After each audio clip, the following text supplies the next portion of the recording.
A Federação Espírita do Paraná apresenta Alberto Almeida, na 17ª Conferência Estadual Espírita, com o tema Entre o Céu e o Inferno, a Família.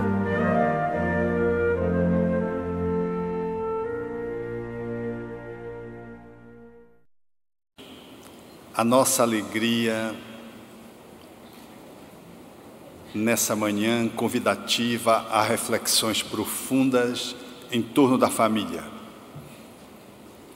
Que efeito teria para a sociedade se houvesse o relaxamento dos laços de família? É a proposição que Allan Kardec fez aos espíritos em A Lei de Sociedade, em O Livro dos Espíritos. A resposta é simples e profunda. Uma recrudescência do egoísmo. Efetivamente, a família nos convida, nos dias que passam, a reflexões um tanto mais apuradas em razão do momento difícil que o planeta experimenta, de modificações nas suas entranhas, de alterações nas suas estruturas de poder, de novas possibilidades no rearranjo internacional. Quando damos-nos conta de que o Estado Islâmico se apresenta recrudescendo aquilo que parecia estar sepultado na história pelo nazismo na Segunda Guerra Mundial, e a crueldade assume requintes de horror, agora com o acompanhamento da tecnologia que disponibiliza as cenas, tornando-as absolutamente vigentes em todos os recantos do mundo.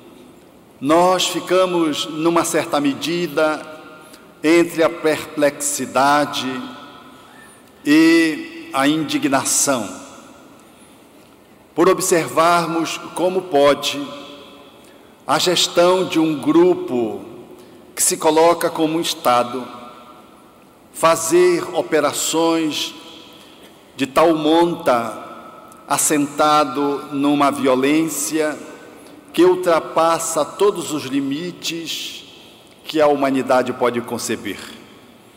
Porque entre seres humanos não deveria comparecer efetivamente atitudes que nem os animais estabelecem no seu movimento de sobrevivência e de defesa no âmbito da natureza. O instinto de defesa, o instinto de agressão, ele move o animal na direção do outro para eliminá-lo, a fim de poder assegurar a sua própria sobrevivência, ou então, se ele não pode fugir, ele faz o enfrentamento para igualmente assegurar a sua subsistência. Esse mecanismo de autopreservação instintivo que faz que um animal, ainda que de uma agressividade maior, como o leão, possa pastar, possa viver, possa caminhar ao lado de um alce que está pastando, porque está saciado nas suas necessidades de conservação, demonstra classicamente o quanto as leis da natureza estão muito bem ordenadas.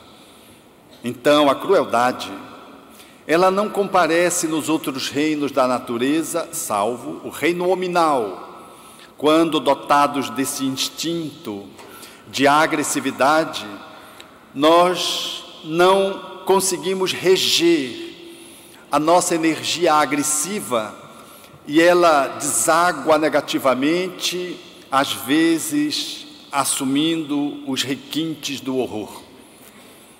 O Estado Islâmico é uma excrescência do mundo que vai mudando de página, que vai concluindo um ciclo para abrir espaço para uma nova ordem social mundializada, na qual, por certo, a civilização deverá não ter apenas o verniz, mas apresentará os direitos fundamentais do ser humano assegurados e o exercício da fraternidade, da igualdade e da liberdade plenamente exercidos.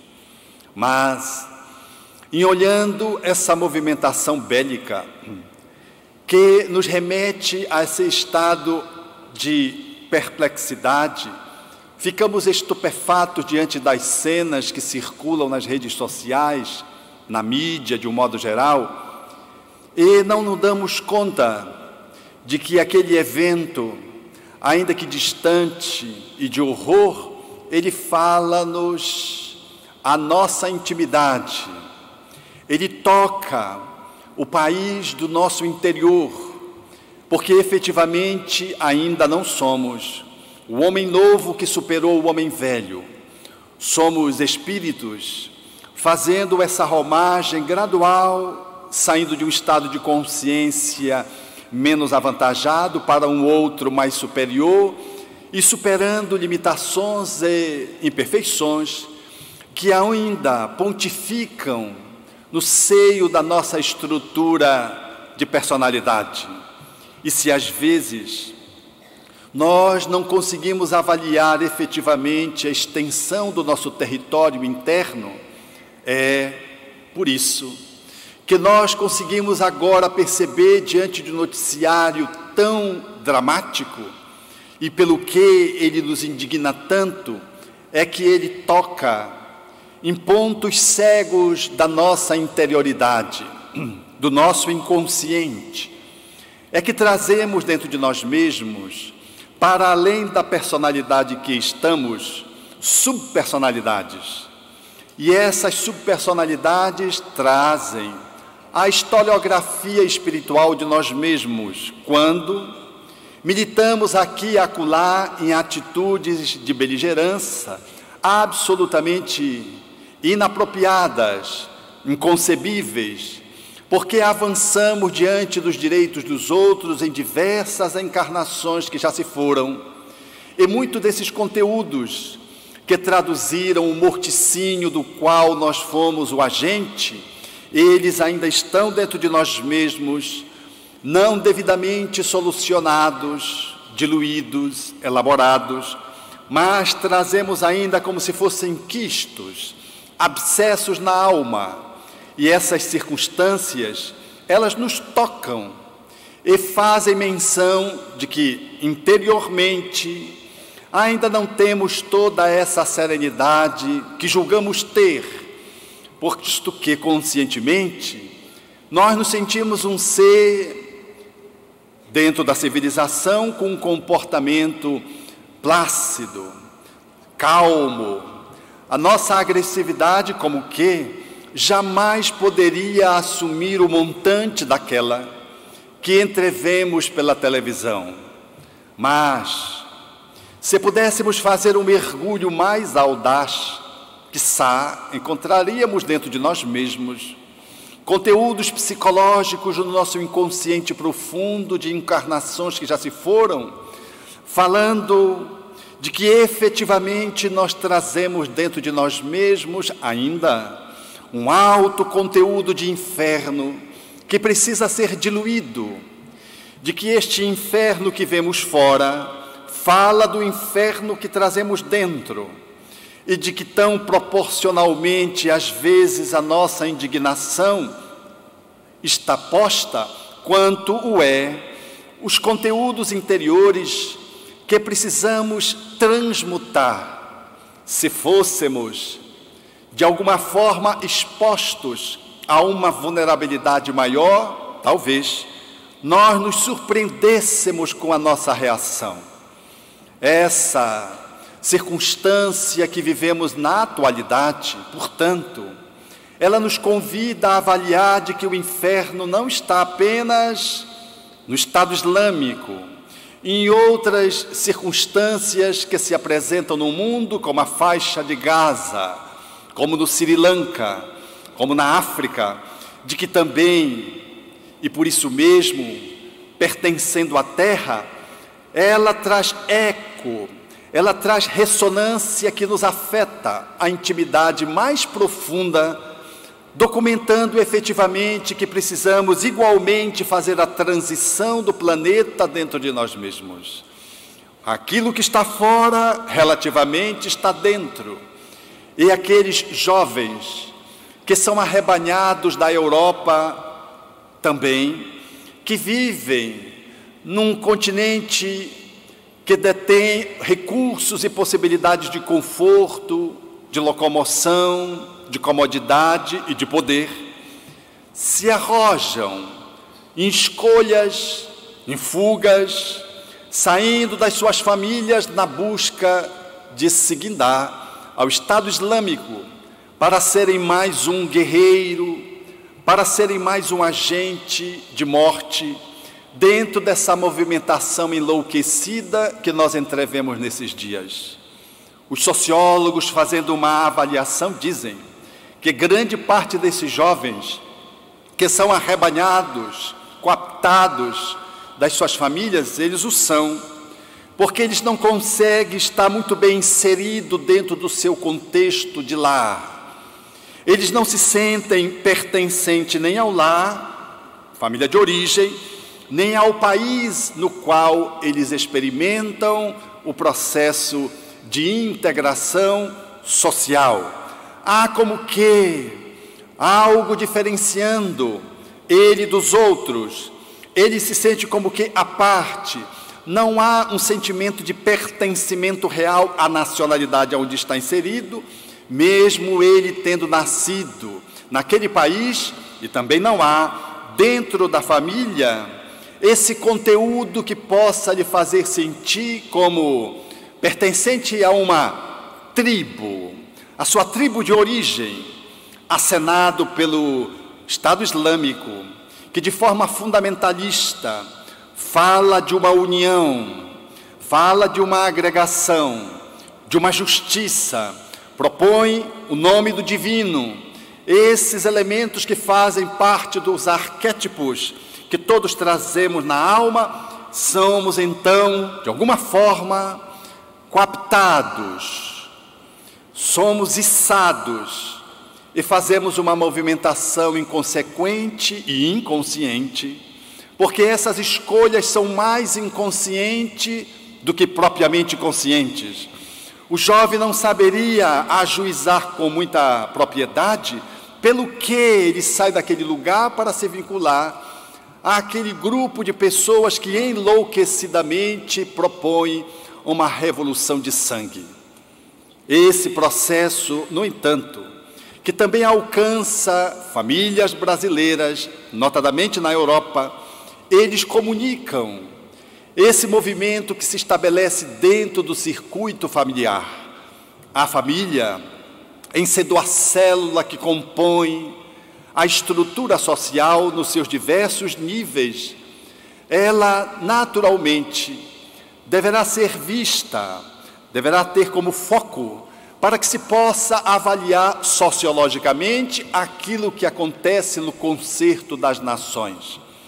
É, em verdade, na família que nós teremos a exportação dos legítimos caracteres para a vida comum. É dentro do lar que nós vamos forjar as principais virtudes que deverão guindar o homem para além da cidadania no mundo, para experimentar a vivência do homem de bem.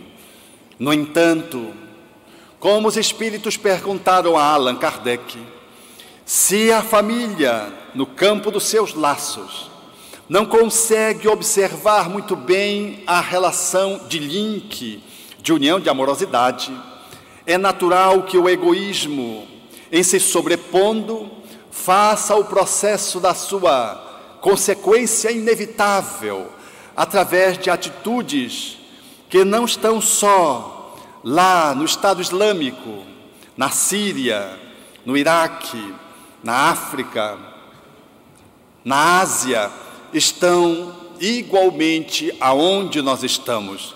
apenas com matizes diferentes. Porque quando um jovem de 13 anos esbofeteia uma mãe dentro de um shopping center, como vi em Belém do Pará, essa ocorrência, nós ficamos diante de uma situação dessa estupefatos. Porque como pode uma criança de 13 anos, experimentando a adolescência, agredir sua mãe com um bofete? Tudo por conta de um brinquedo que ela não queria comprar para o menor. E, estabelecendo a negatividade, o menor falou para o maior, de 13 anos. O de 13 anos pegou o telefone e falou com o pai, separado da mãe, portanto no processo de divórcio. E o pai pilhou o filho de 13 anos, como na maioria das vezes em família se faz, nos casais que, infelizmente separados, usam o inferno das bombas, um para atingir o outro, sendo esses artefatos bélicos os próprios filhos. Usam os filhos para atingir o parceiro, a parceira, como sistema de vingança, desde o processo das pensões, reguladas pela justiça ou não, até pelos processos da comunicabilidade social que se fazem nas diversas circunstâncias do cotidiano da família. O pai pilhou o filho fez o enfrentamento da mãe, a mãe tentou emparedar o filho dentro daquilo que ela tinha estabelecido como normativa para não dar o brinquedo para o filho menor. E o garoto de 13 anos, então, durante a discussão, exasperado, pilhado, agrediu a mãe com um bofete. Uma situação absolutamente inacreditável, se pudéssemos pensar há um tempo atrás. Há um tempo atrás, um pai poderia bater num filho de 19 anos na face, o que é um absurdo, como também tive a oportunidade de testemunhar enquanto informação, no centro da Europa, quando meu irmão assistiu essa cena dramática. Um garoto de aproximadamente 18 para 19 anos, recebendo um bofete do pai dentro do supermercado. Mas hoje são os filhos que batem nos pais. E diante daquele garoto agora sentado ao meu lado, a mãe não compareceu ao encontro terapêutico. Estava a babá, que infelizmente, em grande parte das vezes, ocupa o lugar que não é dela. Ali deveriam estar os pais. E estava ela e estava o garoto de 13 anos. Eu me virei para ele numa atitude de intervenção terapêutica e disse: eu não acredito que você bateu numa mulher. Ele olhou para baixo, ficou olhando para baixo. Eu fiz uma pausa e disse: e eu não acredito que você bateu numa mulher que é sua mãe. E fiz uma nova pausa, um pouco mais longa. Ele olhando para baixo não dizia nada, como se estivesse absolutamente petrificado. Eu dizia, ainda uma vez, eu não acredito. Diante da narrativa da babá que tinha traduzido a cena, narrado com detalhe, acompanhado por ele que estava sentado ali no divã. E aquela intervenção era para ir às entranhas, porque um garoto de 13 anos que bate na face da mãe num shopping, qual professora ele haverá de respeitar? Qual instituição pública ele haverá de estabelecer uma relação de cordialidade? Quem é a autoridade que ele vai ouvir? Este inferno, ele vai se estabelecendo quando, egoicamente, nós não conseguimos fazer o gerenciamento do processo educativo na estruturação de uma dinâmica familiar que possa apontar para um céu mais esperançoso. E quando nós não conseguimos regular as relações, de modo a que elas possam ser afáveis, de modo a que elas possam ser pródigas, de modo a que elas possam ser respeitosas, corremos o risco de perder a mão do processo educativo. E a autoridade, que vivemos uma crise hoje de autoridade mundializada, ela, a partir da família, ressurge como uma manifestação egóica deturpada, e ela vai naturalmente reverberar para todos os outros ambientes sociais. Porque a criança, ela aprende o que é autoridade dentro de casa, ela não aprende na escola. Infelizmente, a família, experimentando a falência na sua manifestação de funcionalidade, tenta transferir o inferno que vive para que a escola resolva a sua problemática purgatorial. Faz o movimento de transferência para a escola e reivindica o que a escola pode fazer para educar os nossos filhos, para corrigir a agressividade de um jovem, de uma criança de 8 anos, de 9 anos.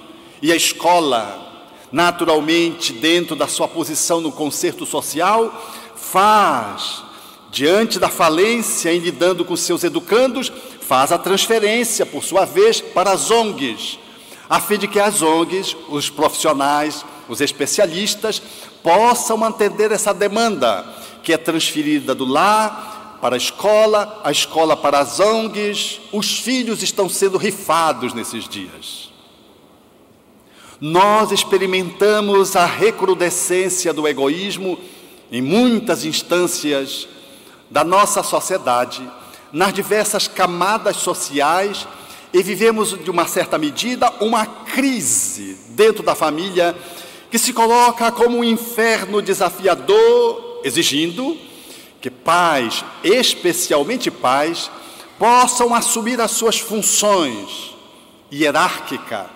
de hierarquia funcional, e exercer uma autoridade capaz de estabelecer normas, regras, porque não existe liberdade sem regras. Não existe liberdade onde não se estabeleça limites. E se a criança não aprende a observar limites dentro de casa, não há autoridade, não haverá respeito. Os pais que não se apropriam dos seus papéis, de poderem gerir os filhos, consagrando no seu relacionamento com os pequerruchos, com as crianças, mais tarde com os adolescentes, o estabelecimento de normativas do processo da convivência familiar, não precisará chegar à adolescência para que o conflito desague num estado islâmico interno dentro da família. Não precisará ir para o shopping, porque as agressividades dentro do lar, elas vão ganhar coloridos de extensão, de volume, de grau, que deverão estabelecer um blackout nas relações internas da família. E hoje, eis uma grande crise que se vive no país, e por que não dizer no mundo, de autoridade, refletindo aquilo que se estabelece na família. A voz do pai, a voz da mãe não tem densidade, não tem assertividade, não apresenta a firmeza adequada para que se possa dar à família a continência de uma condução adequada. Não há uma voz de mando que se estabeleça de forma que a família possa se organizar harmônica e saudavelmente. Porque a autoridade, para ser exercida, ela não pode ser feita no tacão, no chicote, na chinela. Ela não se pode se consagrar como uma autoridade legítima se você esmaga os seus filhos pela violência, mas tampouco. Ela consegue se afirmar se a sua autoridade em relação aos filhos se comunica através de uma ação permissiva, laissez-faire, aonde você abre mão do seu poder funcional de pai e de mãe num exercício abdicrata dessa funcionalidade, aonde você diz para o seu filho: meu filho, qual é o talher que você quer usar? Ou onde nem você diz isso, o filho já diz: eu quero comer com essa colher, de 5 anos, eu quero tomar água nesse copo, eu não quero comer isso, eu quero comer aquilo. E na hora de sair ele diz qual é a roupa que ele vai vestir, e os pais seguem os filhos como os cães mal domesticados conduzem os seus donos. Em casa, nós observamos essa inversão de valores em função de uma autoridade laxa, difusa, onde o pai não consegue se apropriar, a mãe não consegue se apropriar, e o filho é que diz o que ele quer ou não quer fazer. Não, eu não quero fazer o para casa, o de casa, o dever da escola agora, eu só quero fazer amanhã, e pronto, fica por isso. O filho pede limites, toda criança pede limites. Ela faz um movimento gradativo, ousadamente, para saber até onde ela pode ir. Ela faz isso porque é natural que, para ela se sentir segura, ela precisa sentir que ela está sendo conduzida. Ela não está sendo, de modo algum, naquela circunstância, alguém, um espírito inferior, só porque pede limites. Porque o limite que a criança pede, quando ousa fazer movimentações inadequadas, é para que ela se sinta contida dentro dos braços da educação dos pais, que estabelecem regras, e então ela funciona mais segura. Mas se a criança não tem uma rotina, porque ela pede a rotina e os pais não dão, a autoridade, ela é pálida, ela é uma autoridade que não se afirma, ela é uma autoridade desrespeitosa, porque é uma relação permissiva, e os filhos então, em se sentindo inseguros, porque os pais não dão limites, eles vão, pela própria insegurança, assumindo o papel, que não deveria ser deles, de dizer tudo o que eles querem ou não querem fazer no cotidiano. E o fazem atrapalhadamente e em descompasso com a sua própria idade. Porque uma criança pode fazer escolhas, mas escolhas dentro do limite que os pais oferecem. Porque se ela quiser ir para a escola de pijama, de modo algum, o pai vai deixar.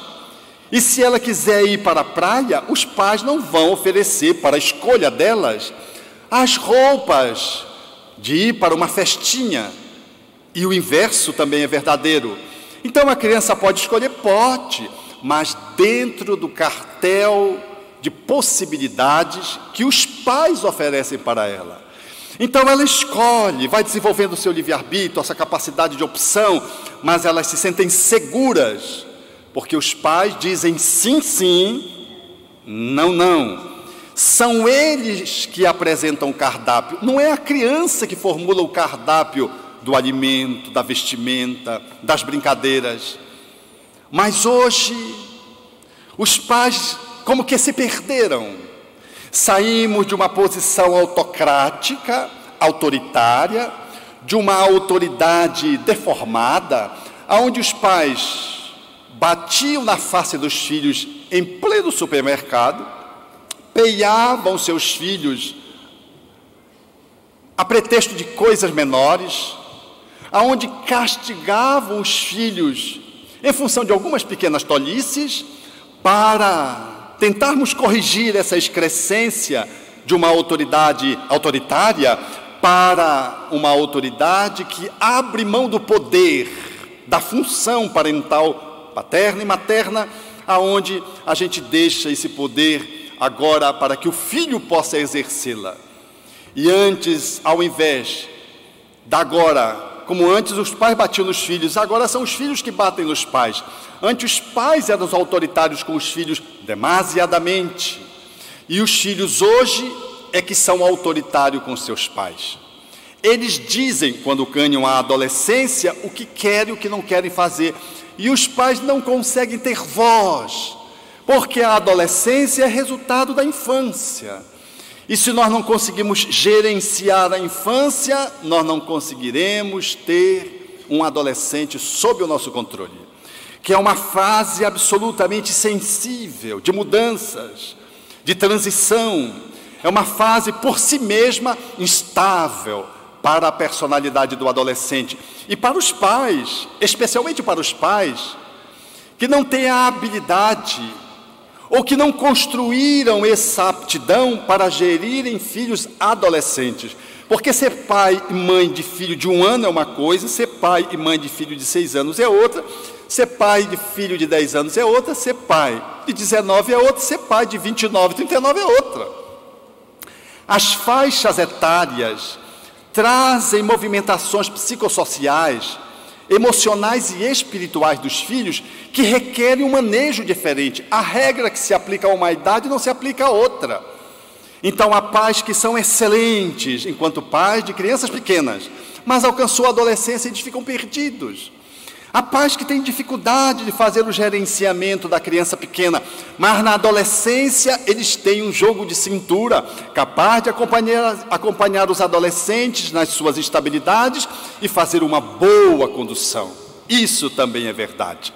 Então a autoridade é algo que deve se estabelecer dentro de um conteúdo que lhe faculte um exercício adequado. Nem o autoritarismo, a pretexto de autoridade, nem a permissividade, a pretexto de ter uma autoridade light. É necessário ter autoridade. E o conteúdo da autoridade que se afirma no cotidiano, ele deve, na perspectiva espírita, estar profundo alinhado com o nosso modelo e guia. E ele desceu do monte e ele falava com autoridade. O exercício da autoridade que Jesus estabeleceu no monte estava circunscrita não à sua fala, mas ao seu comportamento. Porque uma fala que não tem a exemplificação correspondente é uma fala vazia. Então a autoridade do pai e da mãe, ela deve se assentar num exercício de exemplo que deve trazer um ingrediente fundamental para que a autoridade seja legitimada como funcional, adequada, ecológica, boa, saudável. É a amorosidade. Quem não ama não consegue exercer a autoridade. A autoridade do revólver pode ser subvertida a qualquer tempo. A autoridade do chicote é até que o filho faça a academia e fique forte e enfrente o pai, como vi nessa semana que passou, um jovem de 17 anos, e eu disse, mas você enfrentou o seu pai? Ele disse, eu não enfrentei, eu só protegi minha namorada, porque ele disse que ia matar a minha namorada. Eu disse, mas você acha que o seu pai ia matar a sua namorada? Ele disse, não sei. E como ele estava descontrolado, eu me coloquei entre ele e ela e fez um enfrentamento físico que foi muito ruim para o pai. Eu disse, mas você também fez um movimento de agressividade com relação à sua mãe. Não, eu não fiz. Ela que queria invadir a minha privacidade, ela queria entrar no meu quarto. Isso é um outro problema da família, é um inferno. Filho não tem quarto. Ele não comprou o quarto. Em que cartório está o quarto do filho?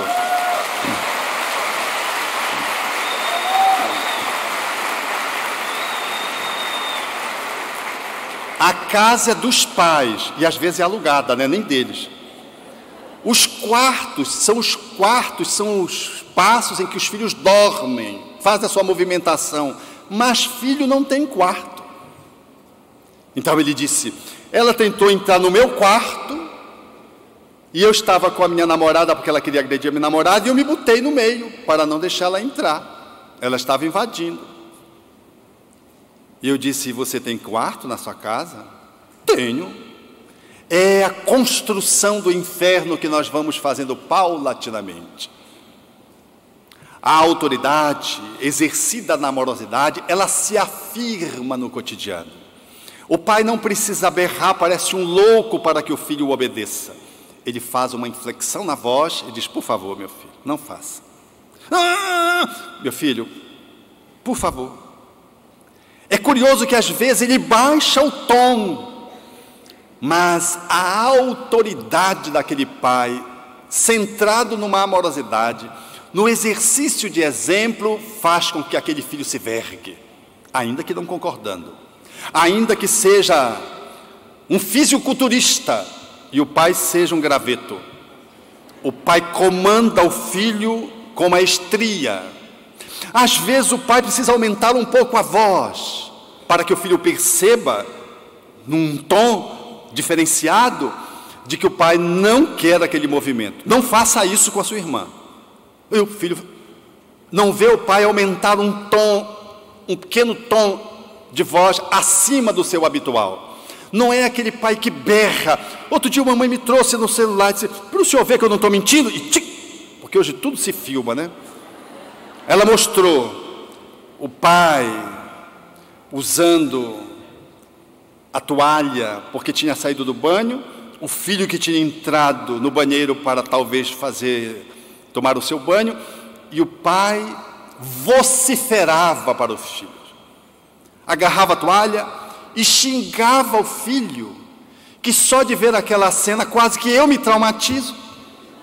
Imagina aquele filho. E aquela mãe disse: doutor, é um inferno que nós vivemos. Eu olhei aquele homem vergado, obeso, agressivo, vociferando sobre o próprio filho, e eu vi nele uma criança. Eu não vi um adulto, eu vi uma criança brigando com o filho adolescente, e fazendo no tom da voz e na agressividade das palavras que ele usava, fazendo toda a sua declaração de falibilidade e de incompetência na posição de pai, porque muito por certo ele não teve o enquadramento adequado quando foi criança. Porque há muitos adultos que, quando tratam os filhos, tratam como se fossem infantis.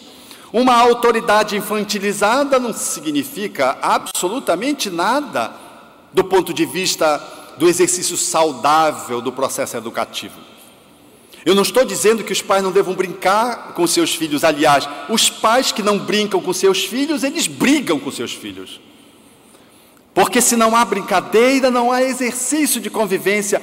A criança só aprende a criar link com seus pais pelo trato do cotidiano lúdico. E é isso que cria a liga, porque é nesse exercício da ludicidade que o processo educativo vai se estabelecendo, a riqueza da alegria da criança em comunhão com os pais, que às vezes deixam a criança dourada surgir para brincar com seus filhos. No entanto, quando o pai acaba a brincadeira, ele está apropriado do seu papel. E ele diz: agora é a hora do banho. Não, pai, mais um pouquinho. Não, nós não combinamos isso. Não, combinamos. Agora é a hora do banho. E a criança obedece. Ela não só obedece porque o pai está dizendo, ela obedece porque o pai, a mãe, tem uma liga, é uma autoridade amorosa, que ela conduz o filho para onde ela quiser. E quando ela diz para ir para o banho, para vestir-se, para fazer o lanche, tomar a refeição, ela o faz, e ainda que a criança reaja, o que é natural, de todo espírito que se preze normal reage, especialmente se é um espírito voluntarioso, reage, mas ele cede. E quando ele cede, afirma-se a autoridade. Bingo, esse pai, essa mãe, está conseguindo legitimar essa autoridade que vai ser importante na adolescência e mais tarde na idade adulta. Um exemplo autobiográfico. Na família, às vezes, tem os avós. E eu sou um vodrasto. E eu tenho um neto que ele é muito, neto drasto, que ele é muito superior, mas ainda não se descobriu superior. Eu acho que ele veio dos páramos celestiais do umbral. Com 3 anos, a agressividade dele estava pronta. Ele me cuspiu na face. Acho que ele queria dar um passe de sopro. A mãe assistiu a cena e disse: Noah, peça desculpa pro vovô. E eu na rede, fiquei olhando, a avó deitada na cama, e ele me olhava e não dizia nada. Ela disse: peça desculpa pro vovô. E ele calado. Peça desculpa pro vovô, foi aumentando a voz e dando uma inflexão de autoridade. Ele calado. Aí ela agarrou no bracinho dele, vocês sabem aquela agarrada básica, né? E aconchegou bem os dedos e fez uma sacudidela para ver se o espírito ainda estava ali, no corpo. E disse: peça desculpa para o vovô. E ele calado. Começou a tossir. Vocês sabem com uma criança de 3 anos o que acontece quando ela começa a tossir. Ela disse, pode tossir, peça desculpa para o vovô. Vomitou. Pode vomitar, peça desculpa para o vovô. E ele não pedia, o desgraçado. Eu com meu coração assim. A avó quase para chamar o 192 para ser atendido, ou para atender ele, porque ele corria risco de vida. E aí ela foi, falou no ouvido dele umas palavrinhas mágicas. E ele começou a chorar. Desculpa, vovó. E eu digo, meu filho, eu acho que você se enganou. Você não queria cuspir no seu avô. Seu avô é tão bom. Aí foi fazendo uma cena para quebrar o clima. Às vezes a gente precisa segurar a criança. Às vezes a gente precisa tocá-la para que ela sinta que nós estamos ali. Nós somos a autoridade. Ainda que ela resista um pouco. Porque depois você não precisa tocá-la. Não é espancá-la. Não é estabelecer surras, peias intermináveis. Todo pai que bate repetidamente nos filhos e cotidianamente, um dia vai virar saco de pancada na mão dos filhos, especialmente quando ganhar a velhice e se inverter os papéis. Sofrerá o abandono, a violência da ingratidão, do distanciamento, ou a agressividade física mesmo com que serão tratados em função da forma como foram acolhidos na infância. É necessário exercer a autoridade de forma assertiva. E às vezes, e vocês devem estar pensando, o que é que ela disse no ouvido, né? Eu perguntei 2 meses depois, eu acho que eu fiquei tão traumatizado, eu disse, Wendy, o que é que você disse naquele dia para o Noah? Ela disse, tio, nem eu me lembro, quer dizer, deve ter sido tão islâmico, do Estado Islâmico, não do Islã, do Corão, que é uma doutrina de pureza e de paz, mas deve ter sido do Estado Islâmico, da cartilha do Estado Islâmico, que nem ela lembrava. Eu digo, mas não é possível que você não lembra. Tio, não lembro. Eu acho que ela não quis me dizer. Ela deve ter feito alguma assertiva tipo o que Chico Xavier ouviu de Emmanuel, quando ele estava tendo um manejo inadequado com seu sobrinho, no trato familiar. E Emmanuel então disse para ele, a fim de que ele pudesse assumir uma posição mais adequada junto ao seu sobrinho, disse-lhe uma metáfora de um rei cujo filho estava sobre o elefante e ninguém conseguia fazer o filho do rei descer do elefante. E as pessoas iam, faziam misuras, faziam atitudes de dramatização, pediam solicitamente, desce meu filho, meu amorzinho desce, majestade desça, meu príncipe desça, nada. Como ele não descesse, e o rei observando, chamaram o filósofo. O filósofo simplesmente subiu na escada, foi no ouvidinho e disse as palavras mágicas. Acabou de dizer, desceu, o garoto veio e desceu a escada. Aí todo mundo, E o rei olhou para o filósofo, o que foi que você disse para ele? E o filósofo disse, majestade, eu disse, desce meu filho. Emmanuel disse, é natural que ele não disse isso. Ele disse, ou você desce ou você vai levar uma peia. A criança imediatamente desceu. Ninguém ia ameaçar de peia o filho do rei, porque senão ia ser degolado, ia para a masmorra. Eu acho que ela fez isso, ela ameaçou matá-lo, ato contínuo. E uma das vezes nós estávamos à mesa e ele fez uma traquinagem proposital pedindo limites. Porque a criança, quando quer limites, ela faz e fica olhando qual é a sua reação. Ela faz e fica conferindo qual é a tua reação. E como quem se joga no shopping. A criança se joga, chora, um choro que não tem lágrima, e fica olhando para ti, para ver. A mãe que não quer pagar mico, quer pousar de boa mãe. Pronto, meu filho, eu compro. E vai, compra. E a criança já aprendeu a manipular a mãe. Mas um pai, uma mãe que seja mais assertivo e tenha uma autoridade amorosa, fica só olhando para ele. Ainda que junte gente. porque vai juntando gente. E quem junta são os mesmos pais que ficam, olha, o que eu faria aqui? E alguns dizem, eu daria uma surra. A maioria dá surra. Porque se colocam no lugar daqueles pais que estão numa posição desconfortável, porque a criança quer, porque quer que compre o brinquedo da vitrine.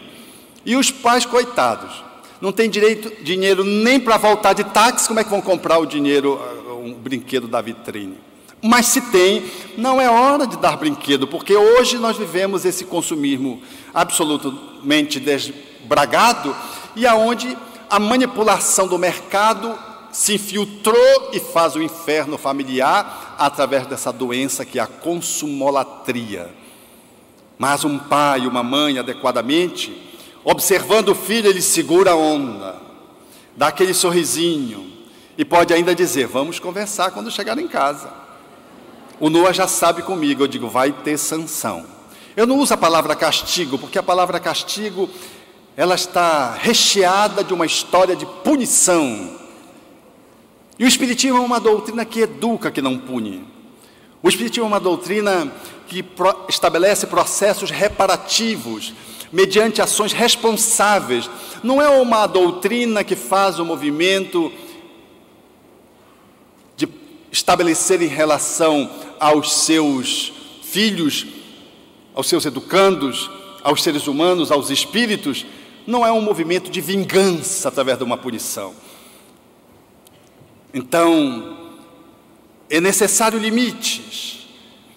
E nesse dia o Noah jogou uma parte da comida no chão, e eu fui e disse, junte e ponha no prato. Quem disse que ele juntava? Ele estava pedindo limite. Ele queria saber até onde ele poderia ir, até onde eu era capaz de acompanhá-lo. Eu disse, você vai juntar. Junta, não junta, junta, não junta. Eu peguei, levantei. Ele tinha 4 anos. Peguei as mãozinhas dele assim e fui juntando e botando no prato. É natural que foi eu quem juntou, mas eu fiz que ele começou a berrar, eu botei tudo no prato. Fui, sentei, ele foi para trás da avó e disse, eu não te amo. Eu digo, mas eu amo você. Eu não te amo, e berrava. Eu digo, mas eu amo você. Eu não amo as suas tolices, mas eu amo você. 10 minutos depois ele estava no meu colo, na mesa, na mesma mesa. Ele estava dizendo, eu quero limites, eu quero me sentir seguro. Quem é nessa casa que pode me dar continência para que eu possa me movimentar com segurança, para que eu possa, como espírito, não me machucar, agora e mais tarde? E ele um dia disse, vovô, tu gosta de mim, não é? Tu não gosta das minhas tolices, né? Eu disse, Noah, eu não gosto das tuas tolices. Eu não gosto de tolice de criança nenhuma, mas você eu amo, e eu amo as crianças. E outro dia, nós estávamos, ele tinha aprontado, e eu disse, não, eu vou te enquadrar, falando firme com ele, eu vou te enquadrar. Aí ele disse, o que é enquadrar? Aí quebrou, eu saí de fininho e fui rir no banheiro, porque eu estava aborrecido, ele não me deu direito nem de me aborrecer. E eu voltei, expliquei, enquadrar é botar normas, regras, para crianças que estão se comportando mal, viu? Mas fazendo um esforço, porque todo avô, como diz a Sandra Borba, é meio abestalhado. Então a gente tem que fazer um esforço, porque isso não é papel de avô, é papel de pai e de mãe, que tem que estar muito bem situado nesse lugar. A autoridade, portanto, amorosa, ela facultará que pais possam, junto aos seus filhos, estabelecerem uma convivência de união, que jamais será afetada ao longo do tempo. Esse processo, ele só pode ser mediado pela coabitação em regime de uma convivência cúmplice e cotidiana. Ninguém educa à distância e por livre por cartilha. Nós educamos ao lado.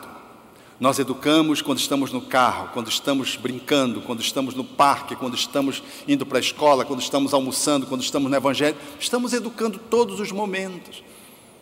E o processo da educação, portanto, ele vai ganhando essa argamassa que vai estabelecendo pais em relação aos filhos, um vínculo que é amoroso e é para a eternidade.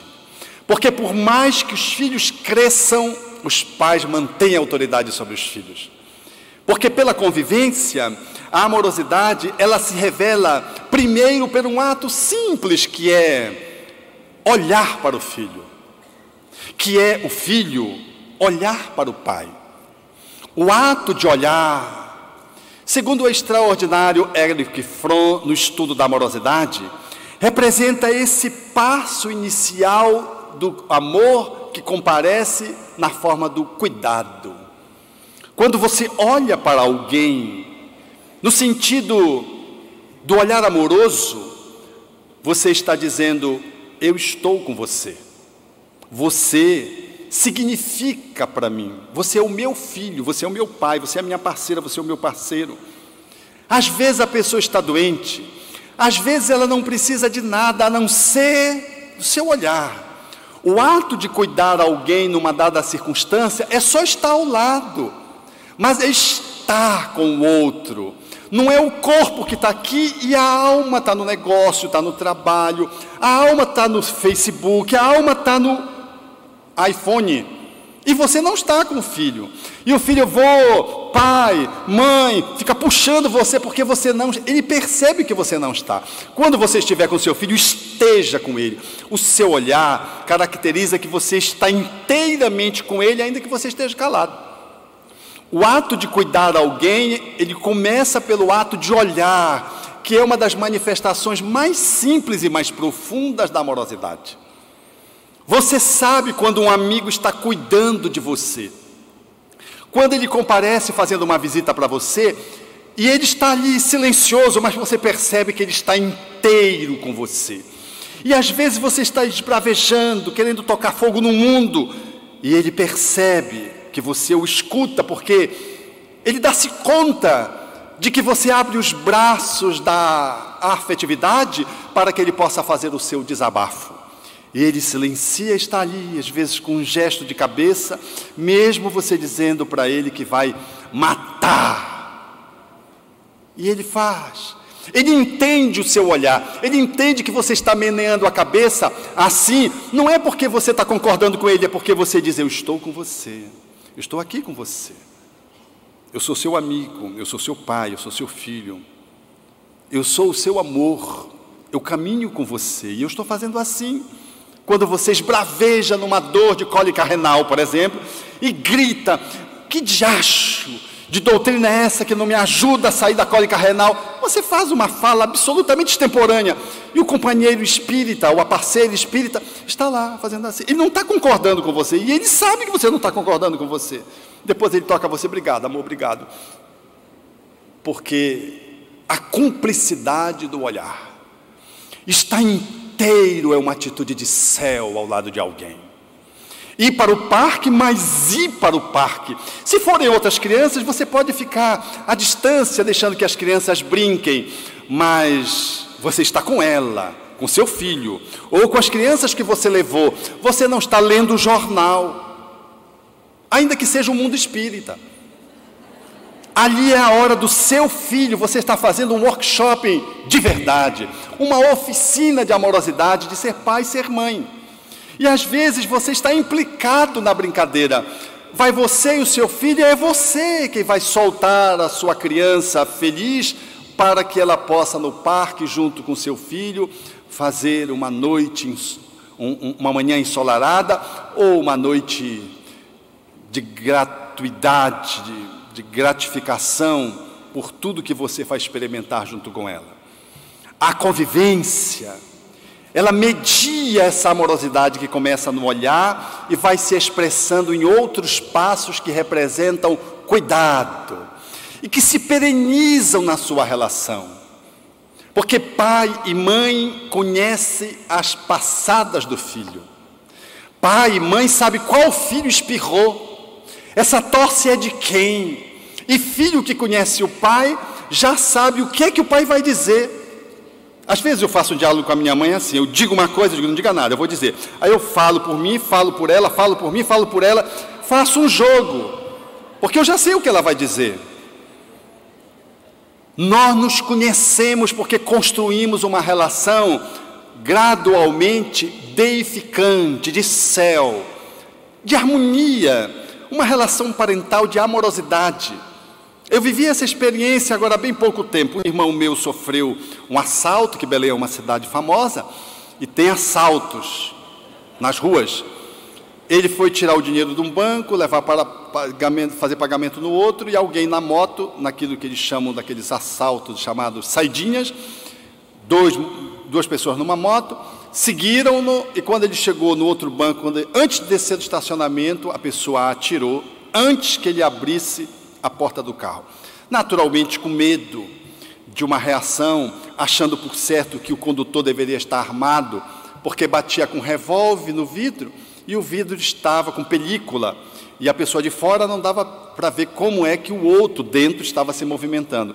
E ele estava absolutamente tonto, sem se dar conta do que estava acontecendo. Quando viu o revólver, que ele foi baixar o vidro, o cidadão atirou no braço. A bala entrou no braço, comprometeu numa fratura cominutiva, destroçou o húmero e foi para trás, felizmente. E aí, vocês sabem como é, filho sendo atingido de uma forma dramática. Como ele é uma pessoa conhecida também na nossa sociedade paraense, e era época de eleição, o canal de comunicação da oposição começou logo a noticiar, mostrando a violência na cidade, fazendo campanha política. E então eu soube do acidente e, falando com a minha irmã disse: olha, eu já telefonei para casa para que a mamãe não saiba. Mandei desconectar o WhatsApp, porque minha mãe ela é absolutamente tecnológica. E mandei tirar o WhatsApp, porque logo entrou no WhatsApp e todo mundo vai ficando sabendo, né? E isso de fato aconteceu. E eu disse, então, ela estava no hospital, eu disse, então, deixa que eu vou lá em casa para dizer para a mamãe o que aconteceu. E ela estava no hospital e eu fui para casa. Aí eu cheguei e dei a notícia como só um grande terapeuta é capaz de fazê-lo. Eu sou bom de dar notícia. Num dado momento da conversa, ela disse, meu filho, tu sabes aquela sepultura que estava perdida? Eu digo, qual, mãe? Aquela que eu te falei. A sua irmã achou a sepultura. Aí eu aproveitei a deixa. Já estavam uns bons minutos. Eu disse, mãe, quem é que está na vez de ir para essa sepultura? Ela disse, sou eu, né, meu filho? Ela tem 88 anos, né? Sou eu, meu filho. Eu disse, mãe, e se alguém furar a fila? Ela disse, que fure, eu não estou com pressa. E aí...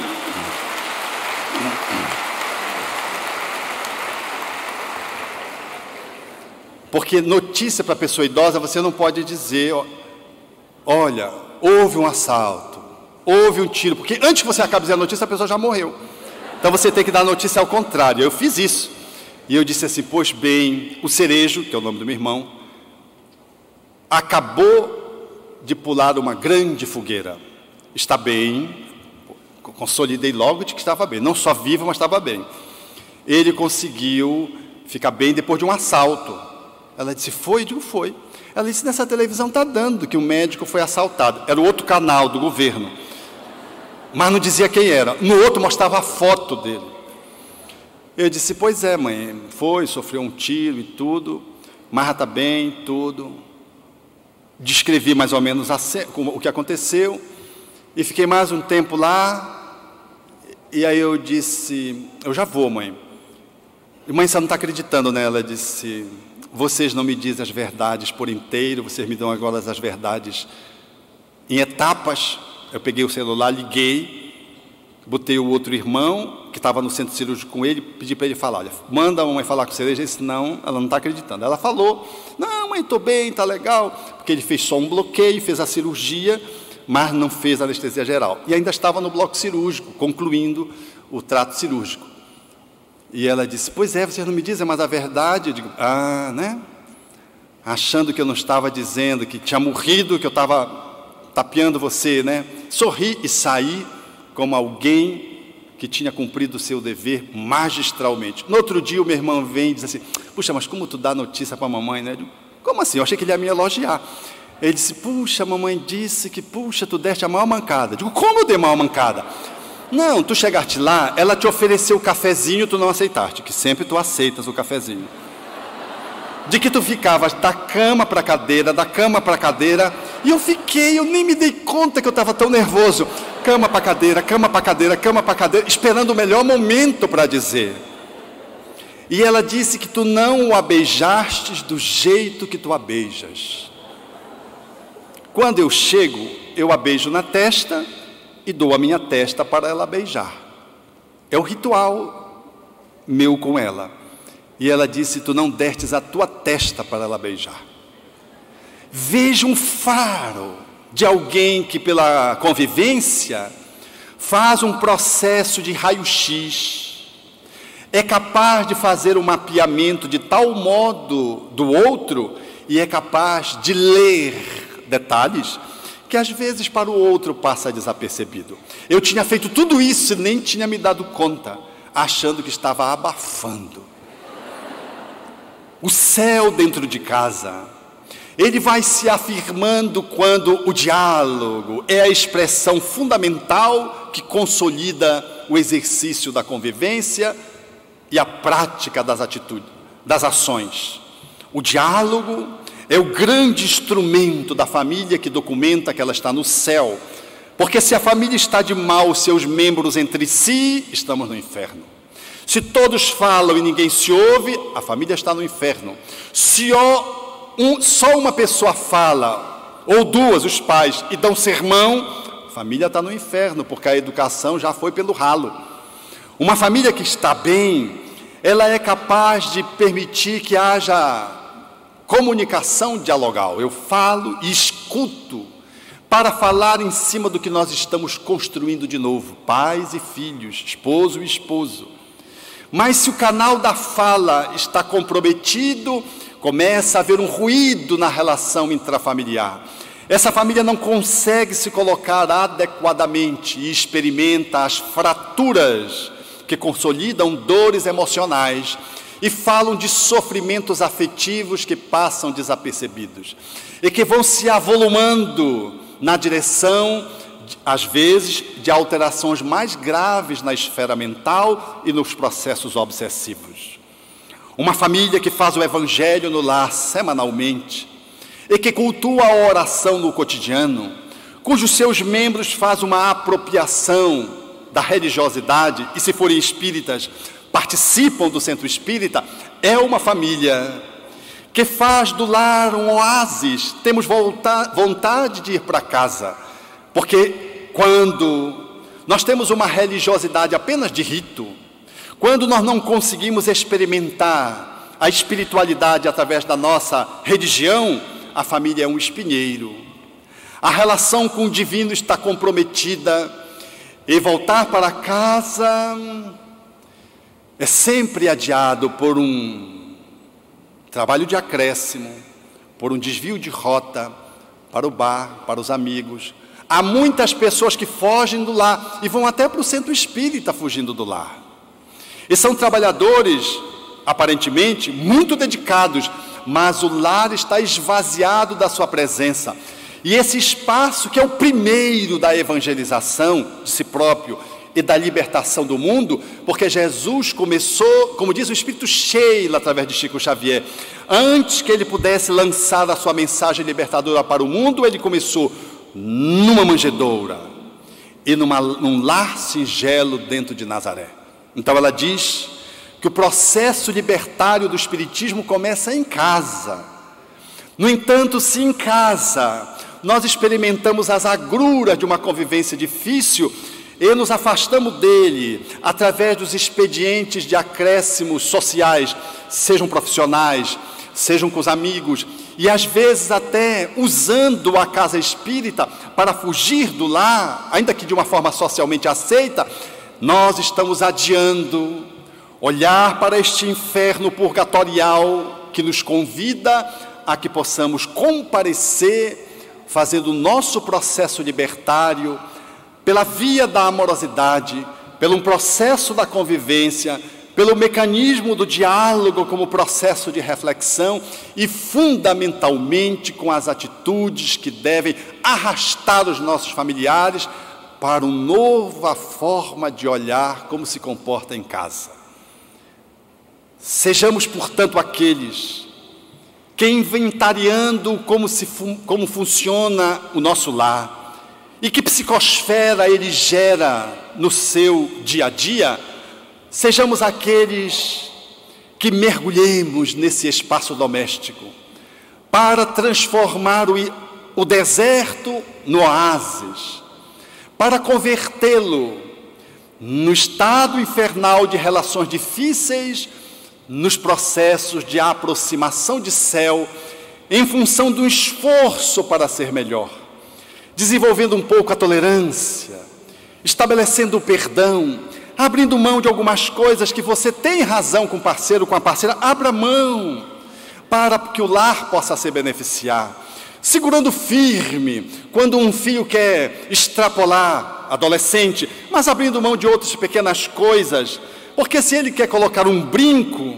e você impede dele colocar um brinco, ou por exemplo, uma tatuagem que está muito na moda, às vezes você cria uma situação de tal colapso, que não consegue lidar com outras que são mais importantes. A negociação acerca de algumas coisas que você pode ceder e outras que você nunca deve ceder. Porque senão você não consegue dizer não tudo para que o adolescente propõe, então mais tarde você não terá o seu filho perto de você. Haverá conflito de interação ou há um esvaziamento do adolescente que sai para procurar uma outra família, que não é o Estado Islâmico, que é o mundo das drogas, que é o grupo do horror, aonde ele se sente acolhido e pertencente, porque ali dizem sim para ele. Uma educação onde você só diz não, você precisa dizer sim. Costumo dizer, e coloquei isso na página do livro que escrevi, nós temos que dizer o não emparedados, envolvidos em 2 sims, como se fosse um sanduíche. Se o filho merece que você faça uma censura, é necessário que você reconheça coisas positivas ao lado da censura. E, diante de um não, 2 sims que embalam o não é observado, é ouvido, é refletido, e fica no filho a compreensão de que o pai o ama, porque disse 2 sims, ainda que ele não tenha percebido. Tipo, meu filho, eu fico impressionado como os seus olhos comunicam tanta alegria. Mas diga uma coisa que é de verdade. Às vezes o filho está mortiço, deprimido. Você não vai dizer isso para o filho, porque ele vai dizer, você está mentindo, papai. O que é que você quer de mim? Ele vai logo dizer isso. Você tem que dizer coisas que sinceramente você aceita como verdades. Os seus olhos são assim. Meu filho, dá para você arrumar a sua roupa que você deixou no chão há 1 semana? E antes de sair, meu filho, você vai para a academia que você tanto gosta hoje? O filho adora que você fale daquilo que ele gosta. Então você elogiou o olhar, chamou a atenção das roupas, que está quase um lixeiro dentro do quarto, e depois você fechou com a academia, que é um movimento de saúde, dizendo sim, eu estou do seu lado, concordante com a academia. Pode até dizer para ele, nós vamos hoje para a academia juntos, filhão? Pronto. Eu disse 2 sims e 1 não. Ao invés de chegar no quarto, esse chiqueiro aqui, quando é que você vai se resolver a liberar? Olha esse não escrachado, difícil. Quem é que vai limpar esse caos que está aqui? Parece até que você é um doente psiquiátrico, menino. Nem parece que você é meu filho. Aí começa a se elogiar. Pior coisa para um filho é isso. Então, numa atitude de céu, nós vamos nos aproximando do filho, para dizer sim, para dizer não. E mesmo para dizer não, nós embalamos um sim dentro de um sim, para que ele se sinta amado. Porque se você diz para o seu filho, eu não gosto de você porque você é um porco, não gosto de você porque você é um vagabundo, eu não gosto de você porque você não passou, eu não gosto de você porque você é agressivo, eu não gosto de você porque você é ciumento, você está dizendo que o seu amor é condicional. E as condições são muito precárias para você amar. Mas se você diz para o seu filho, eu não gosto da sua violência, eu amo você, mas eu não gosto da sua violência. Ah, meu filho, eu não tolero quase esse seu ciúme, mas eu amo você. É diferente. O filho está recebendo do pai que ele é amado incondicionalmente, a despeito do pai e da mãe não conseguirem concordar com determinadas atitudes, posturas que o filho apresenta, que estão em desacordo com os princípios e os valores que devem construir a movimentação, a construção de um céu dentro do lar. Para além do ego, existe um eu superior, um Cristo interno. Se não superarmos a nossa posição personalística, individualista, para sermos o que somos, numa perspectiva de maior abrangência, para irmos além da personalidade, para mergulharmos no Espírito, Filho de Deus, para irmos para além do status do comportamento que temos em sociedade, pelo trabalho e pela posição social que ocupamos, para sermos o cristão, para irmos além do ego, para vivermos o Cristo interno. Essa é o grande salto de qualidade que o Espiritismo se nos oferece. Em um lar que se apresente com essas características, ele traz notas de luminosidade de um céu estrelado, porque há uma autoridade amorosa, há diálogo, há convivência, há cuidado, há amor que permeia a relação. Se queremos céu, um pouco mais de amor naquilo que você oferece no cotidiano para os seus. Dê presentes em dias não comemorativos.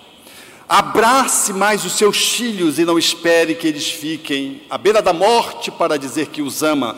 Ame-os e diga que ama-os. Eu costumo dizer no ritual do cotidiano, eu digo: Noah, eu ainda não te disse hoje que tu me amas. Aborrecido, né? Rapaz, mas como é que tu sabes que eu te amo? Por que tu diz isso todo dia? E um dia ele se aborreceu. Eu não quero mais que tu diga que tu me ama, então eu te odeio. Eu te odeio com todas as forças do meu coração. Eu não quero que tu nem me ames e nem me odeies. Mas ele adora ouvir que é amado. Quem não gosta de ouvir que é amado? Quem não gosta de receber um afago, um abraço, um toque, um gesto de carinho, um elogio? Quem não gosta? Tragamos para o nosso ninho doméstico as flores perfumadas que colhemos no Evangelho no cotidiano. Tragamos para o recinto da convivência em família, que se apresenta com as dificuldades da doença, das desinteligências de espíritos que reencarnaram trazendo animosidades difíceis de serem solucionadas. Tragamos os aromas da indulgência e do perdão, daquele que sabe que foi o autor, por certo, inicial, ou simplesmente deu sequência àquela desinteligência que desagou no ódio e que vem se repetindo a cada vida. Tragamos para o lar um pouco da nossa presença e participemos dos rituais de família, almoço, jantar, ceia, café, juntos.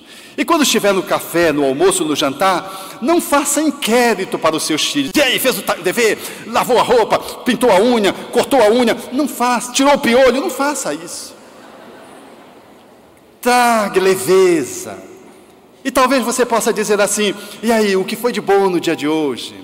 O que não foi legal no dia de hoje? Você está fazendo uma enquete, mas não é uma enquete policial, não é um investigador de filhos perversos que está ali colocado na função de um pai, de uma mãe.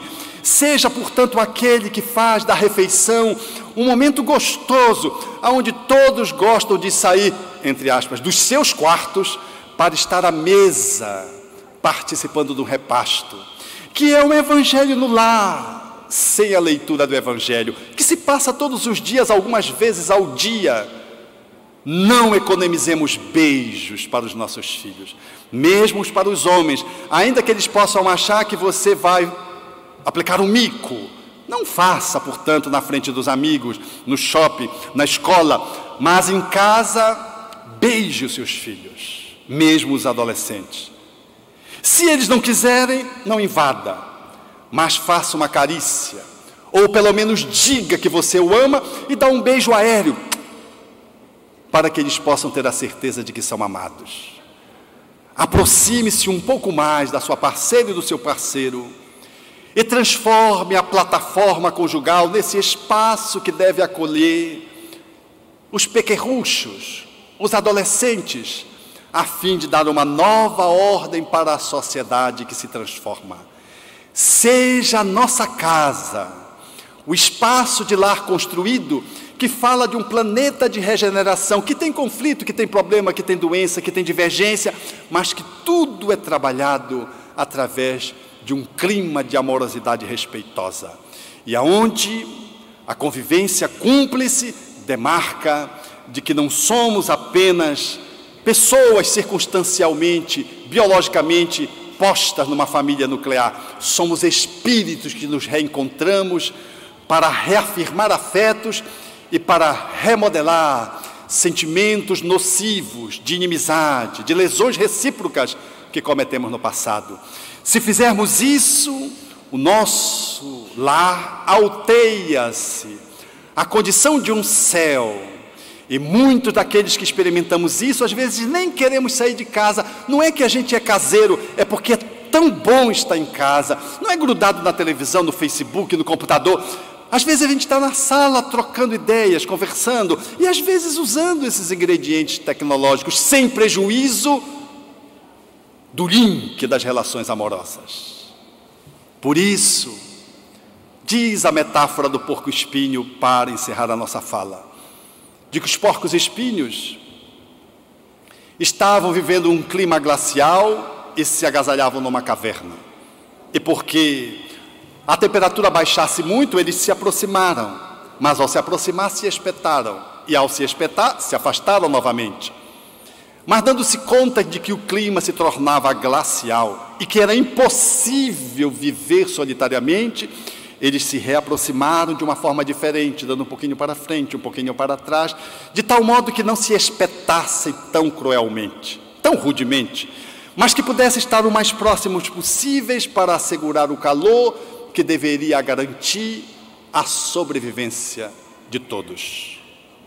A família, sumariando essa metáfora, são aqueles que somos muitas vezes porcos espinhos, que podemos escolher o inferno nos espetando, mas para sobreviver no mundo que fomenta a guerra, a desilusão, a desesperança nesses dias, a violência, nós podemos nos aproximar um pouco, com cuidado um do outro, para não nos machucarmos tão intensamente e pedirmos desculpas um para o outro, porque só juntos nós asseguraremos um sentimento capaz de manter a nossa sobrevivência psicoespiritual, a nossa rigidez, com a sintonia com os nossos anjos guardiães, o asseguramento dos nossos valores e princípios com os quais, em saindo para enfrentar o mundo frio dos dias atuais, possamos levar a nossa contribuição para que o mundo seja um mundo melhor. Obrigado.